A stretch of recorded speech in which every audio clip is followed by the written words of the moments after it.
դու ես առաջին Բայց լույսը Թեզվս եկվում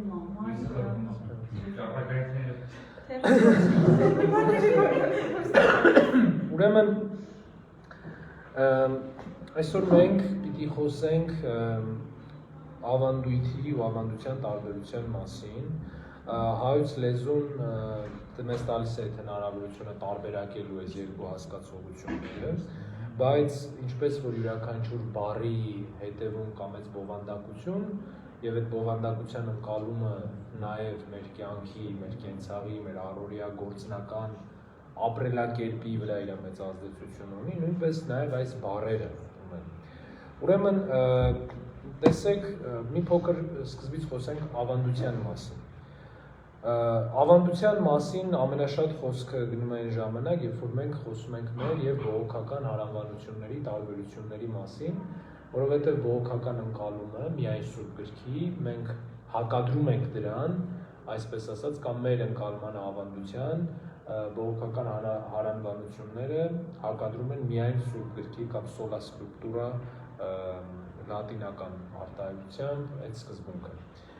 Ուրեմն ինչ է ավանդությունը, ավանդությունը Սուրբ Հոգու այն տարածությունն է, որտեղ եկեղեցին ձևավորվում է ինքն իրենով։ Այսինքն Սուրբ գրքին զուգահեռ կար են միջավայրը, կային են հասկացողությունները, որոնց մեջ ստեղծվել է Սուրբ գիրքը։ Եվ Սուրբ գրքի գրողը, ոգեշնչողը, այսինքն հեղինակներն էին ու Աստված, բայց Սուրբ գրքի գլխավոր խմբագիրը ինքը եկեղեցին էր, որովհետև Սուրբ գրքի կանոնը որոշվել է եկեղեցու կողմից եւ բոլոր քրիստոնեական եկեղեցիների համար Սուրբ գրքի կանոնը մեկ է, մի փոքրիկ տարբերությամբ, որ բողոքական հարանվանությունները ընդունում են 5 կտակարանում միայն եբրայական կանոնը 66 գիրք, ավանդական եկեղեցիները 72 գիրք են 5 կտակարանում ընդունում, որոնք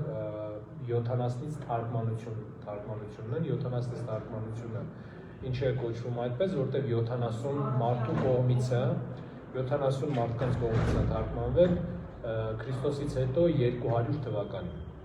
Ուրեմն, բայց այս գրքերը, այն գրքերը, որոնք եբրայական կանոնի մեջ չկան, մենք անվանում ենք երկրորդականոն գրքեր։ Դրանք Սողոմոնի, օրինակ Սողոմոնի իմաստությունն են, 3-4 մակաբայեցիներն են եւ Պարտավի ժողովում հայ եկեղեցում 9-րդ դարում 5 կտակարանի կանոնը հաստատվել է։ Ուրեմն այսի ուղղակի ընդհանուր պատկերացում ունենալու համար ավանդության մաս են նաև մեր զգեստները, մեր ծիսակարգը եւ բայց ավանդության ամենակարևոր մասը մեր հավատքի ընկալումն է։ Որտեւ երբ որ մի նոր բան է գալիս եկեղեցի կամ եկեղեցին կանգնում է մի նոր խնդրի առաջ, մարտահրավերի առաջ, այն չափանիշը, որի հետ չափվում է ճշմարտացիությունը այս կամ այն վարդապետության, եկեղեցու զգացողությունն է, այսինքն եկեղեցու ավանդությունը։ Ինչ է սա նշանակում, որ եկեղեցին ապրում է այնպես, ինչպես որ աղոթում է։ Մենք մեր նախորդ հանդիպումներում էլ սրա մասին խոսել ենք։ Ուրեմն երբեք ու երբեք որևէ տիեզերաժողով կամ որևէ վարդապետ նոր բան ինքը չի ասում։ Ժողովների գլխավոր նպատակը բացատրել, պարզաբանել արդեն եղած հասկացողությունները, ավելի հասկանալի դարձնել դրանք։ Ուրեմն եկեղեցու կյանքը հենց եկեղեցու ավանդությունն է։ Եվ սրան հակադրվում է ավանդույթը։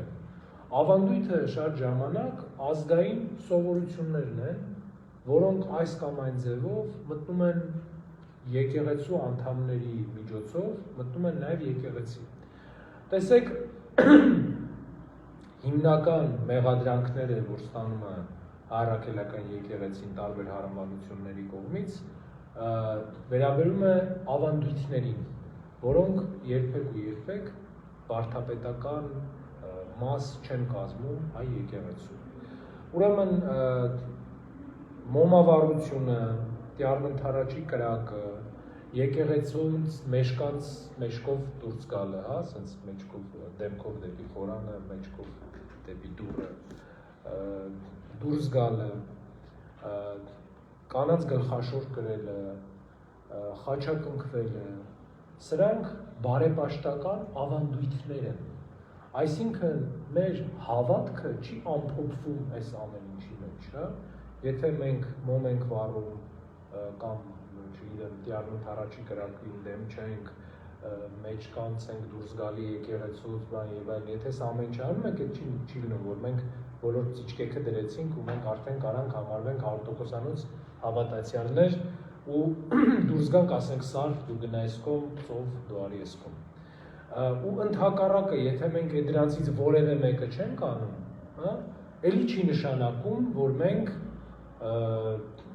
վատ հավատացյալ ենք կամ ընդհանրապես հավատացյալ չենք։ Ուրեմն սիրելիներս, ավանդույթը դա հավատքի չափանիշ չի եկեղեցու ընկալման մեջ։ Ուրեմն կարելի է ավանդույթի մաս չկազմել ու լինել եկեղեցու անդամ, բայց չի կարելի ավանդության մաս չկազմել եւ լինել եկեղեցու անդամ։ Այսինքն չի կարելի չապրել եկեղեցու կյանքով, չապրել եկեղեցու հավատքը ու շարունակել մնալ եկեղեցու լիիրավ ու լիարժեք անդամ։ Տեսեք, այս թեման մեզ հնարավորություն է տալիս մի քանի դավանաբանական բաների մասին խոսել։ 325 թվականին Նիկեայի տիեզերական առաջի ժողովը եղավ եւ ինչի համար եղավ այս ժողովը, որովհետեւ Արիոս անունով մի քահանա ասաց, որ Քրիստոս ստեղծվածներից մեկն էր, Անդրանիկն էր ստեղծվածներից, եւ սա Արիոսի բուն գաղափարը չէր, այլ Լուկիանոսի գաղափարն էր, եւ Արիոսը հետևում էր դրան։ Ու Արիոսը գրեց իր խնջույք գործը, հա, որտեղ փորձում էր ապացուցել, որ Քրիստոս իրականում ստեղծված է, Աստված չի, եւ Անդրանիկն է արարածների մեջ։ Ու ինչն է հետաքրքիր, 325 թվականին, երբ որ տիեզերաժողով հավաքվեց եւ մեր հայ եկեղեցության մասնակցում էր Գրիգոր Լուսավորչի որդին Արիստակես կաթողիկոսը, այս տիեզերաժողովը մերժեց այս Արիոսի այս գաղափարը, բայց մերժելուց հետո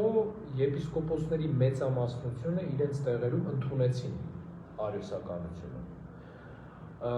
Ու ինչի, որովհետև Սուրբ Հոգու եկեղեցու ավանդության, եկեղեցու ապրումի լրիվությունը երևում է միայն եկեղեցում, երբ որ մարդիկ հավաքվում են իրար կողքի։ Առանձնաբար մարդիկ կարող են սխալվել, առանձնաբար մարդիկ կարող են տարբեր աղանդների, շեղումների մեջ լինել, բայց իրար կողք կանգնելով իրանք դառնում են Հիսուս Քրիստոսի մարմինը, Սուրբ Հոգու բնակարանը, որտեղ ճշմարտությունը հռչակվում է ու սկսում է դավանվել։ Հիմա,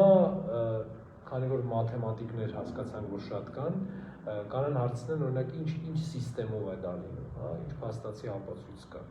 Ուրեմն եկեղեցու ավանդությունը խորհուրդներից մեկն է եկեղեցու։ Մենք Վարդան Արևելցի անունով մի վարդապետ ունենք, ով եկեղեցու խորհուրդների մասին է խոսում եւ շատ լավ տարբերակում է մեր եւ արևմտյան եկեղեցիների ընկալումների տարբերությունը խորհրդի վերաբերյալ։ Ուրեմն այս մեր եկեղեցու մեջ էլ է մտել այս հասկացողությունը, բայց իրականում մեր վարդապետությանը ինքը այդքան հարազատ բան չի, երբ որ ասում են օրինակ 7 խորհուրդներ կան, չէ՞։ Չգիտեմ, 7 մահացու մեղքեր, 7 առաքինություններ։ Ուրեմն սրանք սխոլաստիկական Թովմա Աքվինացուց սկսած սխոլաստիկական ընկալումներ են։ Հին արևելյան ուղղափառ եկեղեցիները երբեք չեն թվագրում այս ամեն ինչը։ Օրինակ Վարդան Արևելցին եւ նրա հետ նաեւ Ներսես Լամբրոնացին մի շատ կարևոր արտահայտություն ունեն, որ եկեղեցում ամեն ինչ խորհուրդ է, որտեղ եթե խորհուրդ չլինի, ինքը եկեղեցում չի կարող լինել։ Բայց եկեղեցու ամենամեծ խորհուրդը, որից բխում են այն մնացած բաները, հենց եկեղեցու ավանդությունն է, որովհետև ավանդության մեջ ենք, մենք Սուրբ Հոգու ապրման լրիվությունը տեսնում։ Երբ որ մենք բաժանում ենք, ասում ենք օրինակ, հաղորդությունը խորհուրդ է, ապաշխարությունը խորհուրդ է, պսակը խորհուրդ է, լավ, հիմա թաղումը խորհուրդ չի, ու եթե թաղումը խորհուրդ չի, ուրեմն ինչ գործ ունի այնտեղ քահանան ու կամ ինչի համար ենք մենք աղոթում դրա համար, եթե թաղումը խորհուրդ չի, կամ եթե ժամերգությունը խորհուրդ չի, եթե անհատական աղոթքը խորհուրդ չի, բայց այս ամեն ինչը եկեղեցու կյանքում կան, ու կան նրա համար, որովհետև իրանք ավանդության կարևոր մի մաս են կազմում։ Ուրեմն, երբ որ մենք կտրվում ենք եկեղեցու ավանդությունից, մենք ըստ էության կտրվում ենք Սուրբ Հոգու շնորհներից եւ ավանդական եւ բողոքական եկեղեցիների ամենամեծ տարբերությունն ու անջրպետը հենց տեղ է, որ Աստծո լրիվությունը բողոքական հարանվանությունները փորձում են գտնել միայն Սուրբ գրքով, բայց խնդիրը այն է, որ Սուրբ գիրքը առանց ավանդության չի կարող տալ այն ամբողջական ապրումը, որ ունի եկեղեցին։ Ու ուրեմն, երբ որ մենք խոսում ենք մեր եւ բողոքականների մասին, ոչ թե բողոքական եկեղեցիները ինչ որ մի բան մեծ հաշվով սխալ են անում, այլ պակաս են անում։ Իրենք աղքատացնում են եկեղեցին։ Ու խնդիրը սխալի մեջ չի, խնդիրը պակասության մեջ է։ Որովհետև երբ որ եկեղեցին աղոթում ու ապրում է որևէ կերպ, սա դառնում է մարդկանց ուղենիշը ճշմարտությունը ճանաչելու ու ընկալելու։ Եվ քրիստոնեության տարածման պահից, առաջի դարից, ամեն տեղական եկեղեցին ունեցել է տարբեր իր մոտեցումները։ Եվ մինչև օրս էլ տարբեր համայնքներում անգամ տարբեր մոտեցումներ կան։ Ամենաքիչը տեսեք հիմա մեր եկեղեցում երգում է կոմիտասյան պատարագ, շատ տեղերում եկմալյան պատարագ, եւ սա չի խանգարում մեզ մի եկեղեցու անդամ ու մաս լինել, քանի դեռ մենք բոլորս մեզ համարում ենք եկեղեցու ավանդության մի մասը։ Եվ եկեղեցու ավանդությունը այդ Սուրբ Հոգու ներկան է նաեւ։ Երբ որ մենք խոսում ենք ավանդության մասին, մենք չենք դնում պատմական ժամանակագրություն։ Մենք չենք խոսում եկեղեցու պատմության մասին, մենք խոսում ենք եկեղեցու աղոթքի մասին, որովհետև ինչ է միավորում մեզ եւ օրինակ 8-րդ դարի հայ քրիստոնյաներին, որ մենք միևնույն ձև ենք աղոթում։ Իհարկե մի տարբերությամբ, որ ըստ էության 8-րդ դարի քրիստոնյան ավելի հակված էր ապրել այնպես ինչպես աղոթում էր։ Մենք հիմա մեծ անջրպետ ունենք մեր աղոթքի ու ապրելակերպի մեջ, բայց միևնույն է Սուրբ Հոգու շնորհի ներգործությունը եկեղեցում չի փոխվել, որովհետև եթե մենք 4-րդ դարում, 8-րդ դարում եւ 21-րդ դարում խնդրում ենք ու աղոթում ենք Քրիստոսի երկրորդ գալստյան համար, ուրեմն մեր նպատակը միևնույնն է։ Ուրեմն եթե պարզ ձևակերպումներ տանք, ապա ավանդությունը եկեղեցու նպատակն է եւ եկեղեցու ներկան, անընդհատ եկեղեցու ներկան։ Ու սիրելիներս, շատ կարևոր է սա ընկալելու համար ընդհանուր եկեղեցական մտածողությունը, որովհետեւ շատ բաներ, երբ որ մենք մերժում ենք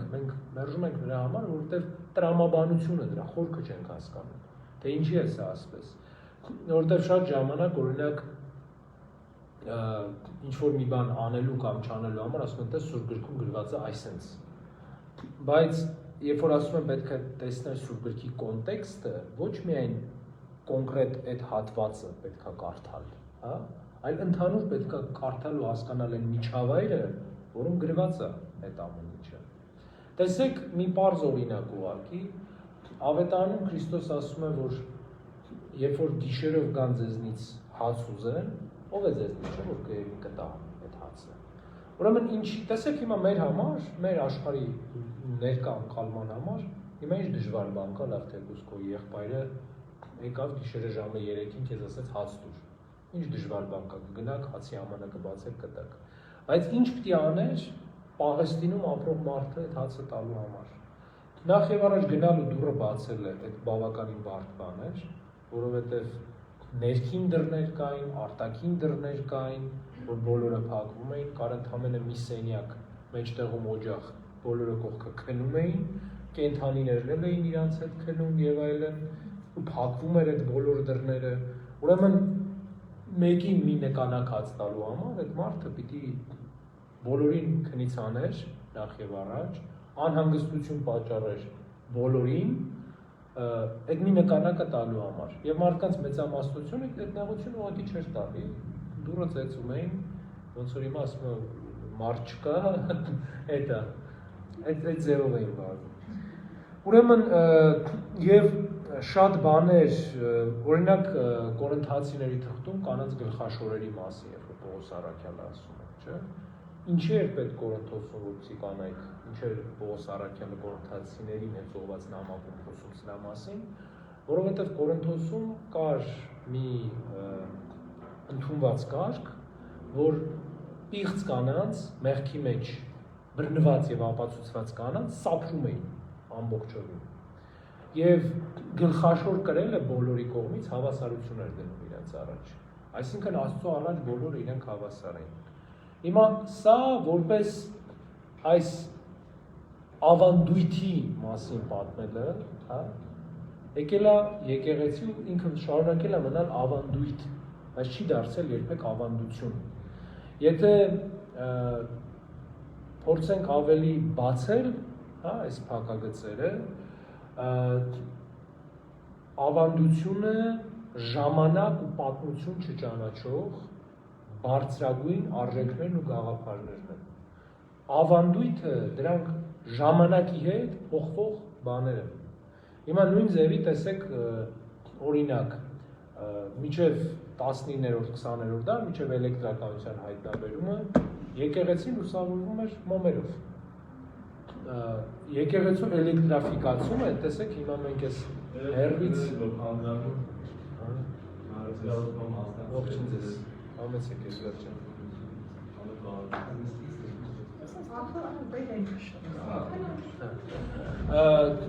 Եկեղեցու էլեկտրաֆիկացումը ինքը մեծ խնդիր էր իրականում եւ օրինակ ես Մայր Տաճարի հետ կապված եմ, հա, Խորեն Մուրադբեկյան կաթողիկոսի կոնդակը, որ թույլ է տալիս եկեղեցում էլեկտրականություն ունենալ, բայց Խորանի վրա ոչ, էլեկտրականություն տիչելն էր Խորանի վրա։ Իհարկե հետո արդեն Վազգեն առաջինի ժամանակ այդ թույլտվությունը եղավ, բայց տեսեք մենք որն ամենամեծ խնդիրը այստեղ, որ շատ հաճախ մենք շատ բծախնդրությամբ, շատ նախանձախնդրությամբ վերաբերվում ենք ավանդույթներին, մի կողմ դնելով ավանդությունը որը մեզ միավորում է իրար հետ ու դարձնում է Քրիստոսի մարմին, որովհետև ավանդույթը, ավանդությունը մեր ներսի ապրումն է նաև Սուրբ Հոգու շնորհների, անհատներիս ապրումը, որովհետև տեսեք հիմա եթե օրինակ մենք ստեղ մի հեթանոս մարդ ունենայինք, ամեն իմ խոսքը իր համար պիտի լիներ խնդիր, ինքը չընկալեր էդի, որովհետև ինքը ինպես չի հավատում, աշխարհը ինպես չի տեսնում։ Ավանդույթը, ավանդությունը, կներեք, ես բառերը անդադ խառնում, ավանդությունը մեր միևնույն աշխարհայացն է, միևնույն չափանիշներն են, որ մենք տեսնում ենք։ Եվ Օգոստինոս երանելու խոսքը, որը նաև նրսեշնորհալին է օգտագործում, միություն կարևորս եւ սեր ամենայնի։ Հենց ավանդության կարևոր արտահայտման ձևն է։ Այսինքն մենք կարևոր բաների մեջ մի ենք, այն մնացած բաներն էլ հանդուրժում ենք իրար։ Հա, հանդուրժելը մի քիչ լավ բառ չի, սիրում ենք իրար։ Հասկանում ենք, որ մենք տարբերություններ կարող ենք ունենալ իրար հետ։ Ուրեմն դրա համար սիրելիներս, երբ որ մենք շփվում ենք մարդկանց հետ, մենք ոչ թե պիտի փորձենք մարդկանց սովորեցնել ավանդույթը, որը փոխվող բան է, այլ փորձենք ավանդության մարս դարձնել այդ մարդկանց, այսինքն ցույց տալ ավանդությունը եկեղեցու, ոչ թե ավանդույթը, որտեղ տեսեք մանավանդ շատ ժամանակ մեր երիտասարդները բողոքում են, որ իրենք մտնում են եկեղեցի ու տատիկների հարձակմանն են, չէ, ենթարկում, ասենք, սենց մի կանգնի, սենց մի խաչակնքվի, այս մի արա եւ այլն։ Այդ հարձակմանը ենթարկվում են իրանք, ու շատ մարդկանց այդ հետ է պահում ամեն ինչից։ Ինչի է այդ պահում, որովհետեւ մակերեսային ընկալման մեջ ավանդույթը ավելի կարևոր է, ամենակարևորը ավանդույթն է։ Իսկ այսինքն այդ մի մարդ օրինակ կա, չէ, սենց շատ պարկեշտ հագնված կա եւ այլն, բայց ինքը, ասենք, ոչ մի կա հինդուիստ լինի օրինակ, հա։ Ինքը ուրեմն կարա պահի ավանդույթը, բայց ավանդության մաս չլինի։ Ու այս հյուրընկալումից ավանդույթի ու ավանդության բխում են հազարավոր խնդիրներ մեր եկեղեցական կյանքում։ Այս հյուրընկալումից մարդկանց պահանջները ու սպասումը եկեղեցուց լրիվ իրականության հետ ու եկեղեցու կյանքի հետ սկսում են կապ չունենալ, որովհետև մարդիկ կան, որ մտածում են, որ եկեղեցու, ասենք, չգիտեմ, գլխավոր առաքելությունը հենց մենակ արարողություններն են։ Մարդիկ կան, որ մտածում են, որ եկեղեցու գլխավոր առաքելությունը միայն քարոզ խոսալն է։ Մարդիկ կան, որ ասում են օրինակ, չէ, ես հաճախ եմ լսել, օրինակ ինչի դուք էլ Եհովայի վկաների նման չեք գնում տնից տուն, դուռը չեք ծեծում, չեք տալի։ Ինչ են իրանք անում, դուք չեք անում։ Ինչի չենք անում, որովհետև դա մեր ավանդության մասը չի կազմում։ Որովհետև Հիսուս Քրիստոս, որ հիմնեց եկեղեցին, մենք ոչ միտեղ, ոչ հայրերի մոտ, ոչ Սուրբ գրքում չենք տեսնում, որ բուկլետը ձեռը գնում էր տները, դուռը ծեծում էր, բաժանում էր։ Ընդհակառակը Հիսուս Քրիստոսի մոտ էին գալիս տարբեր մարդիկ։ Ու դրա համար ինչի կա եկեղեցին, ու մարդիկ են գալի եկեղեցի նույն սկզբունքով ու նույն ավանդությամբ, որտեղ Աստված ինքը ուզում է ու եկեղեցու ապրումը նենց է, որ Տիրոջ խոսքը տենց պիտի տարածվի։ Եվ հիմա ես կարամ իհարկե նաև բացատրությունները տամ, թե այսինքն կարծիքները, հա, մեր հայրերի, թե ինչի է տենց, բայց այդ բացատրությունները չեն փոխում իրողությունը։ Ինչի է տենց, որովհետև չի կարելի անպատրաստ մարդու սեր խոսել ճշմարտության մասին, հա։ Ուրեմն մի բան ձեզ պատմեմ իմ կյանքից։ Ես քանի որ ցավոք սրտի երբեք նոր մեքենա չեմ քշել, միշտ հին մեքենաներ եմ քշել, այդ հին մեքենաները մի հատ շատ վատ սովորություն ունեն, իրանք շատ շուտ փչանում են ու հաճախ են սկսում փչանալ, էլի։ Ես դեռևս սարկավակ ժամանակ իմ կյանքի մեծագույն ձեռքբերումներից էր իմ մեքենան, որ ինձնից մի քանի տարի մեծ էր այդ ժամանակ, ու երբ որ փչացել էր այդ մեքենան, ես գնացել էի արհեստավորի մոտ ու քրիստոնեական ջերմեռանդությամբ ինքը տենց գործեր անում ու ես ավետարանի մասին էի իր այդ խոսում։ Ու 3 րոպե հետո, հա, ես խոսում էի, ինքը գլուխը հանեց, ասեց մի հատ այն ցուցանակին նայ, էլի։ Ու ես նայեցի, որ գրած էր արհեստավորին հարց տալ այսքան, չգիտեմ, գումար էր գրած, հա, ինչ պիտի լինի։ Ու իմ համար այդ կարևոր դաս եղավ, որովհետև ես հասկացա, որ քո ցանկությունը խոսել Աստծո մասին դեռևս չի նշանակում, որ քո դիմացինը պատրաստ է լսել այդ քո խոսքը։ Ու մանավանդ, երբ որ դու անպատրաստ մարդկանց հետ ես խոսում, խոսքը չի ընկալվում ու աղավաղվում է մանավանդ։ Ու տեսեք, ստեղ ինչ մի կարևոր խնդիր կա։ Ավանդույթի ու ավանդության։ Երեք եկեղեցում իմ խոսքի ժամանակ ես մի քանի բառերի բացատրության մասին խոսեցի։ Ու ելի պիտի ուզեմ ընկեր բառի մասին խոսել, որովհետև իմ ամենամեծ ցավերից է այս բառի իմաստային փոփոխությունը։ Ուրեմն ընկեր բառը իր սկզբնական ձևով օգտագործվել է միասին հաղորդվող մարդկանց մասին, միասին ուտող, բայց ինչուտող Տիրոջ արյունը եւ մարմինը։ Միասին հաղորդվող մարդկանց մասին է խոսվել։ Երբ ասել են իմ ընկերն է, այսինքն մենք միասին հաղորդվում ենք իրար հետ։ Այս կարևոր բանն է եղել։ Եվ տեսեք մեր ժողովուրդը մանավանդ իր ավանդույթով ուտելիքի ու սեղանի հանդեպ շատ սրբացված բան ունի, չէ՞, վերաբերմունք ունի։ Ասենք երբ որ ասում ենք մենք իրար հետ հաց ենք կիսել, չգիտեմ, այդ պայմանը, որ եթե մենք իրար հետ հաց ենք կիսել, ուրեմն մենք իրար չպետք է խաբենք եւ այլն։ Կամ սեղանի վրա ասենց ինչ որ բան ասեցի, բան եւ այլն։ Այսինքն մի տեսակ սրբություն է, չէ՞ տված այդ ամեն ինչի։ Ուրեմն սիրելիներս, էսի ավանդության օրինակը, որ փոխակերպվել է ավանդույթի։ Ինչի, որովհետև ինչա պետք անել մարդուն արժեզրկելու համար, պետք է իմաստափոխել բառերի իմաստները։ Երբ որ միևնույն բառը հնչողությամբ ունենում է տարբեր բովանդակություն, մարդը սկսում է մոռանալ իր իրական բովանդակությունը եւ սկսում է այս բառերը ընկալել այն բովանդակությամբ, որը իրան հրամցվում է։ Ուրեմն սեղանի նկատմամբ այս սրբության գիտակցությունը ինքը պատարագի սուրբ սեղանին է վերաբերում։ Եվ մեր մեջ դա ընկալվել է որպես պատարագի սուրբ սեղան։ Եվ սա մեր այդ ավանդության կարևոր մասն է եղել։ Բայց այս ավանդությունը